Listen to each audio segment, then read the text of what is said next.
नमस्कार, प्लस में आपका स्वागत है। मैं हूं आपके साथ राज किशन। मैं डालते विदा की मुख्य हेडलाइंस पर।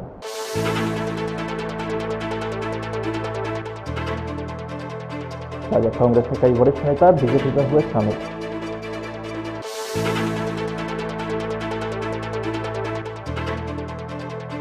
कृषि बिल को लेकर हुए हंगामे के बाद जदयू सांसद ने कहा इसके पीछे कांग्रेस की साजिश है।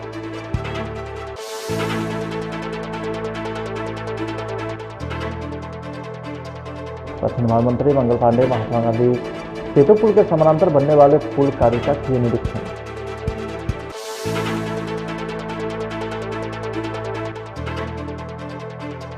और राज्यों में जारी रहेगा सर्दी का सितम, कोहरे और शीतलहर ने बढ़ाई मुश्किलें।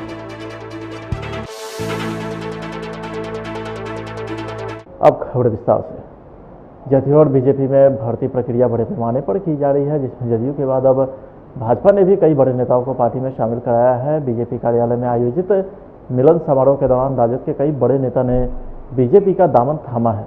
बुधवार को बीजेपी के प्रदेश प्रभारी भूपेंद्र यादव, पूर्व डिप्टी सीएम सुशील मोदी, प्रदेश अध्यक्ष संजय जायसवाल की मौजूदगी में इन्होंने पार्टी की सदस्यता ली है। पार्टी में जिन बड़े नेताओं ने सदस्यता ली है उनमें लालू यादव के करीबी कहे जाने वाले वे पूर्व सांसद सीताराम यादव शामिल हैं। इसके अलावा पूर्व विधायक सुबोध पासवान, दिलीप यादव, पूर्व एमएलसी, पूर्व सांसद रामदेव मांझी, पूर्व विधायक नगीना देवी, कांग्रेस नेत्री अनीता यादव, मीरा देवी, पटना की डिप्टी मेयर, पूर्व उप महापौर संतोष मेहता सहित कई नेता शामिल हैं।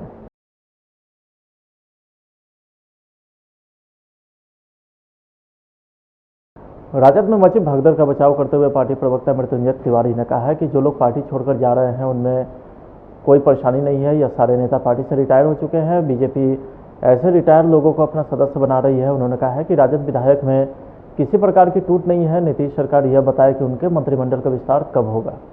बीजेपी जेडीयू के पास नेताओं की कमी है।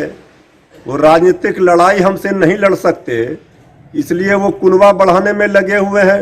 नेता बटोर कर ला रहे हैं अपने दलों में। आज बीजेपी मिलन समारोह कराएगी।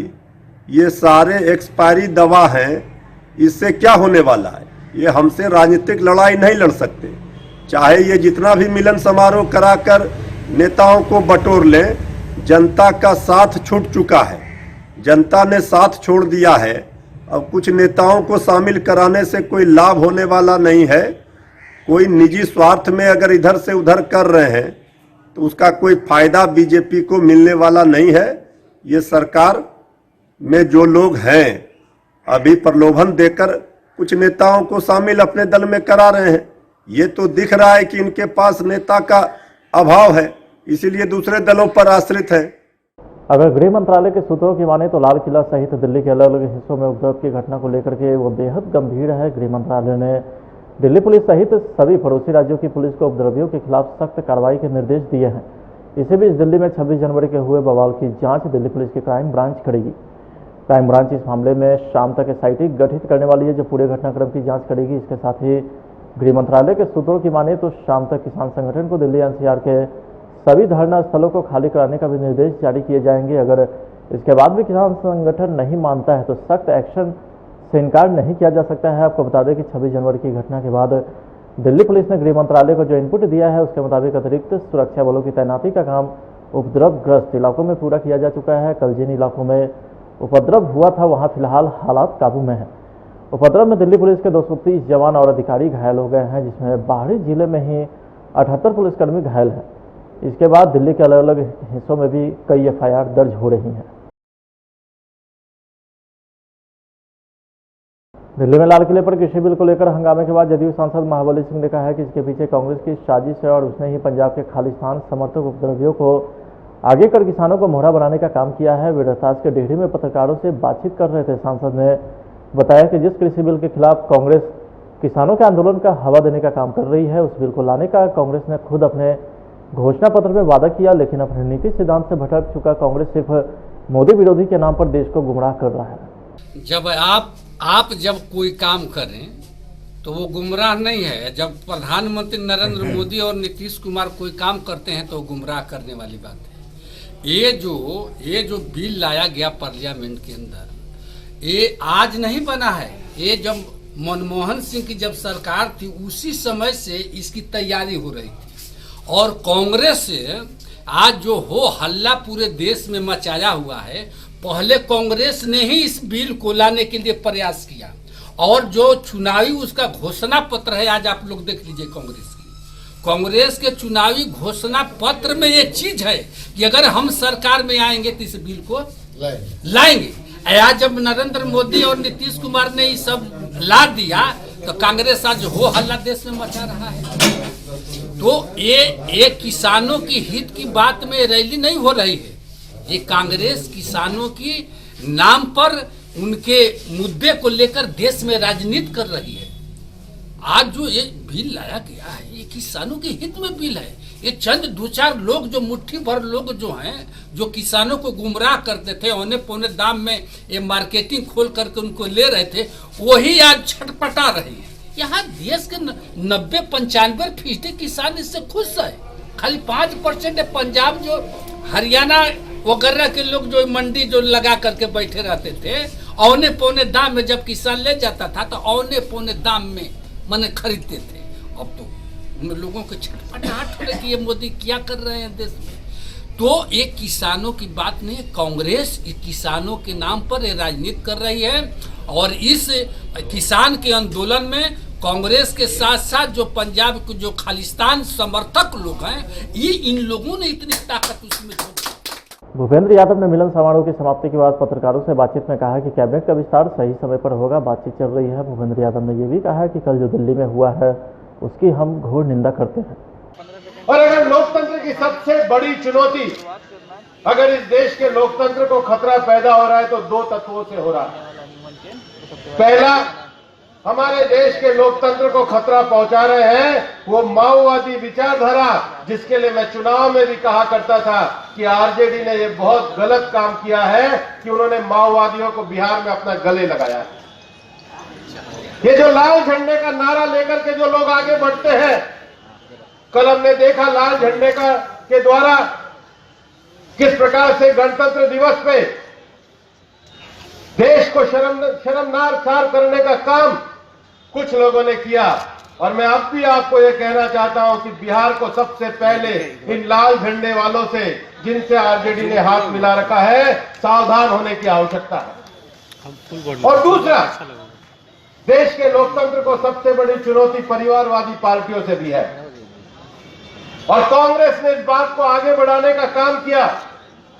आप ये ध्यान करिए, देश के लोकतंत्र को कुचलने का काम कांग्रेस ने अपने परिवार को बचाने के लिए किया। किसान आंदोलन के नाम पर दिल्ली की बॉर्डर पर पिछले 2 महीनों से जो धरना चल रहा है, उसमें कोई गरीब किसान आपको दिखाई नहीं पड़ेगा।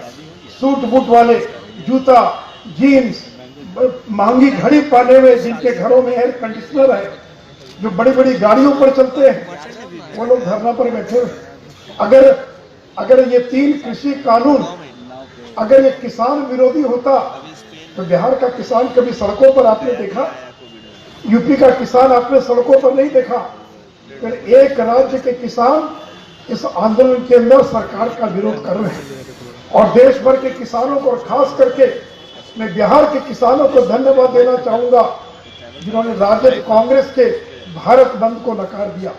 और जिस तरह से भारत बंद को नकारा है, उसी प्रकार 30 तारीख को होने वाली जो मानव श्रृंखला है, उसमें राजद के कार्यकर्ता हो सकते हैं, लेकिन बिहार का कोई किसान उसमें शामिल नहीं होगा, क्योंकि बिहार का किसान नरेंद्र मोदी के साथ है, बिहार का किसान भारतीय जनता पार्टी के साथ है।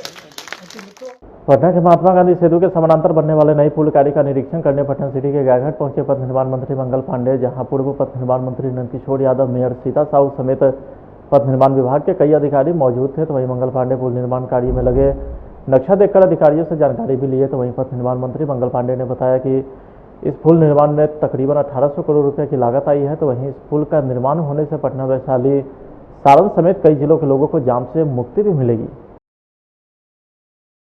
निर्माण का गांधी सेतु के समानांतर उत्तर बिहार और दक्षिण बिहार को जोड़ने के लिए जो अभी गांधी सेतु है, उसके पश्चिम भाग में नए पुल का निर्माण का काम शुरू हो रहा है। और जो नए पुल के निर्माण का काम शुरू हो रहा है, उसी का निरीक्षण करने के लिए आज हम सब लोग आए हैं। मैं आया हूँ, पूर्व मंत्री माननीय नंदकिशोर जी आए हैं और जो कार्य प्रगति में होनी है उन सारे विषयों की चर्चा और समीक्षा यहाँ वरिष्ठ अधिकारियों के साथ हम सब लोगों ने की है। जो संबंधित एजेंसी इस निर्माण कार्य को करने वाली है उसके साथ हम सब लोगों ने चर्चा किया है। लगभग 1800 करोड़ रुपए की योजना से यह नया पुल बनने वाला है जो 4 लेन का होगा और इसके बनने से उत्तर बिहार और दक्षिण बिहार के बीच की जो कनेक्टिविटी है वो और बेहतर हो जाएगी और इसके कारण जो यातायात की व्यवस्था है वो तो सुगम होगा ही, व्यापारिक क्षेत्र में भी काफ़ी इसका लाभ होगा और आत्मनिर्भर बिहार बनने की तरफ हम एक कदम और अग्रसर होंगे। बिहार आत्मनिर्भर बनने की ओर बढ़ चला है, उसमें यह पुल बड़ा कारगर साबित होगा भविष्य में और अगले 42 महीने के अंदर इस पुल के निर्माण के कार्य को पूर्ण करने का लक्ष्य रखा गया है। तो जो लक्ष्य रखा गया है उस लक्ष्य के तहत हम सब लोग इसके निर्माण के काम को पूरा करेंगे और बिहार की जनता, खास करके जो सारण की जनता, वैशाली की जनता, मुजफ्फरपुर के लोग हैं जिनकी सीधी कनेक्टिविटी इस पुल से जुड़ने वाली है, उन क्षेत्रों के लोगों को बहुत लाभ होगा। मुंगेर में अपराधियों ने बीजेपी प्रवक्ता को गोली मार दी है। उन्हें गंभीर स्थिति के एक हॉस्पिटल में भर्ती कराया गया है। यह घटना जमालपुर कॉलेज के पास की है। घटना के बारे में बताया जा रहा है कि बीजेपी प्रवक्ता कहीं जा रहे थे, इसी दौरान अपराधियों ने उन्हें गोली मार दी है। सूचना मिलने के बाद पुलिस घटनास्थल पर पहुंची है। बिहार में कानून का राज नहीं है, वो पूरी तरीके से खत्म हो चुका है। एक बार फिर से अपराधियों ने कानून का राज खत्म होने का बड़ा सबूत दिया है। दिन दहाड़े भारतीय जनता पार्टी के प्रदेश प्रवक्ता और जमालपुर कॉलेज के प्रोफेसर 59 साल के अजफर शमसी को घात लगाया अपराधियों ने गोली मार दी।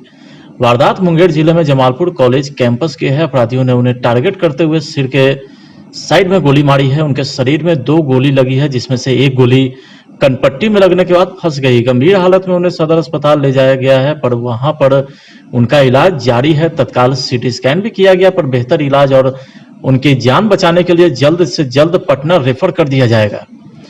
अजफर शमसी घर से कॉलेज के लिए निकले थे। कार ड्राइवर चला रहा था। कॉलेज कैंपस में पहुंचने के बाद वो कार से उतरे, जिसके बाद कैंपस में पहले से घात लगाए 4 से 5 अपराधियों ने हथियार निकाला और उन्हें टारगेट करते हुए ताबड़तोड़ फायरिंग शुरू कर दी। इसमें 2 गोली उन्हें लगी है। वारदात को अंजाम देने के बाद अपराधी मौके से फरार हो गए, जबकि अचानक फायरिंग होने से कॉलेज कैंपस और उसके आसपास में भगदड़ की स्थिति उत्पन्न हो गई। वारदात स्थल के आसपास मौजूद लोग डरे और सहमे थे। हालांकि अपराधियों के जाने के बाद वहां मौजूद लोग ही गंभीर रूप से घायल प्रोफेसर को इलाज के लिए हॉस्पिटल लेकर गए। अध्यक्ष पद को लेकर विवाद चल रहा है। बता दें कि बीजेपी में प्रदेश प्रवक्ता कॉलेज में प्रोफेसर होने के साथ साथ अफजल शमसी आईटीसी वर्कर यूनियन के अध्यक्ष भी हैं।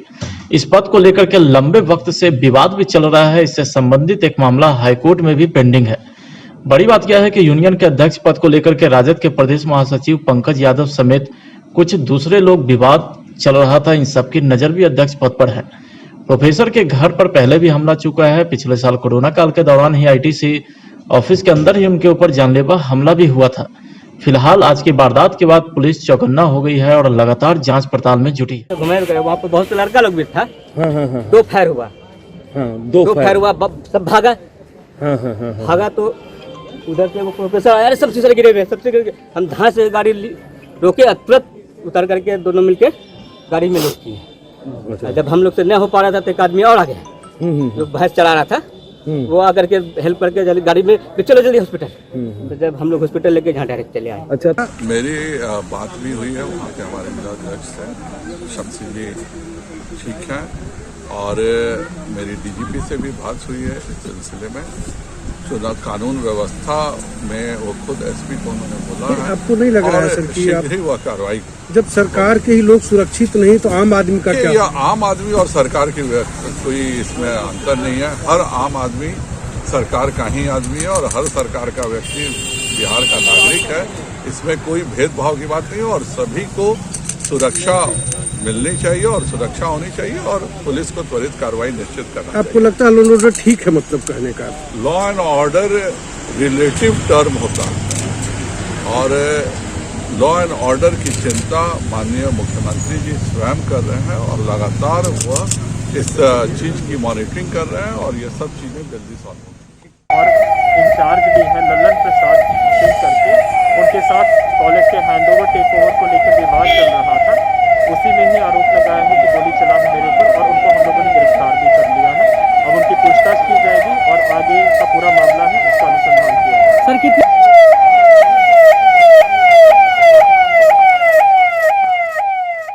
पटना सिटी के खचकला थाना क्षेत्र में बीती रात एक युवक को किसी ने गोली मार दी, जिसके बाद घायल युवक को इलाज के लिए पीएमसीएच में भर्ती कराया गया है। मामले में खचकला थाना प्रभारी ने बताया कि बीती रात मनीष नामक युवक को पीठ में गोली मारी गई, जिसके बाद उसे इलाज के लिए पीएमसीएच में लोगों के द्वारा भर्ती कराया गया है। जिस युवक को गोली लगी है उसका आपराधिक गतिविधि भी रही और वह जेल भी जा चुका है। उन्होंने कहा है कि गोली कैसे लगी है, किसने चलाई, इसकी जाँच जारी है। सासाराम में चोर की लाइव पिटाई हुई है। सासाराम रेलवे स्टेशन पर देर रात यात्रियों से मोबाइल चुराकर भाग रहे उचक्कों को लोगों ने पकड़कर पिटाई कर दी और रेल पुलिस के हवाले कर दिया। बताया जाता है कि मंगलवार की रात स्टेशन परिसर में कुछ यात्री सोए थे। इसी दौरान उचक्कों ने यात्रियों के मोबाइल लेकर भागने की कोशिश कर रहे थे और लोगों ने एक उचक्के को पकड़ लिया और उसके पास से मोबाइल भी पुलिस ने बरामद किया है। क्या हुआ है बताइए। हम लोग सो रहे थे, मोबाइल हमारा चार्जिंग लगा हुआ था। अच्छा फिर ये वहाँ से चार्जिंग से मोबाइल खींच के भागा है। हाँ मोबाइल मैंने जैसे चार्ज मिलाया, हाँ उसी लेते भाग गए। कौन भाग गया है? वो है चाहिए कहाँ से? वही अथुया में सुतर लिया के में धर्म से अथुया में टिकसा वाला में। हाँ का नंबर और झूना देवी। बिहार में शीतलहर और कड़ाके की ठंड का कहर लगातार जारी है। तापमान गिरने के कारण लोगों की परेशानी बढ़ गई। मंगलवार को जहां पूरे दिन धूप खिलने के बाद भी कड़ाके की ठंड की स्थिति रही, तो वहीं बुधवार की सुबह भी ठंड का असर जारी रहा।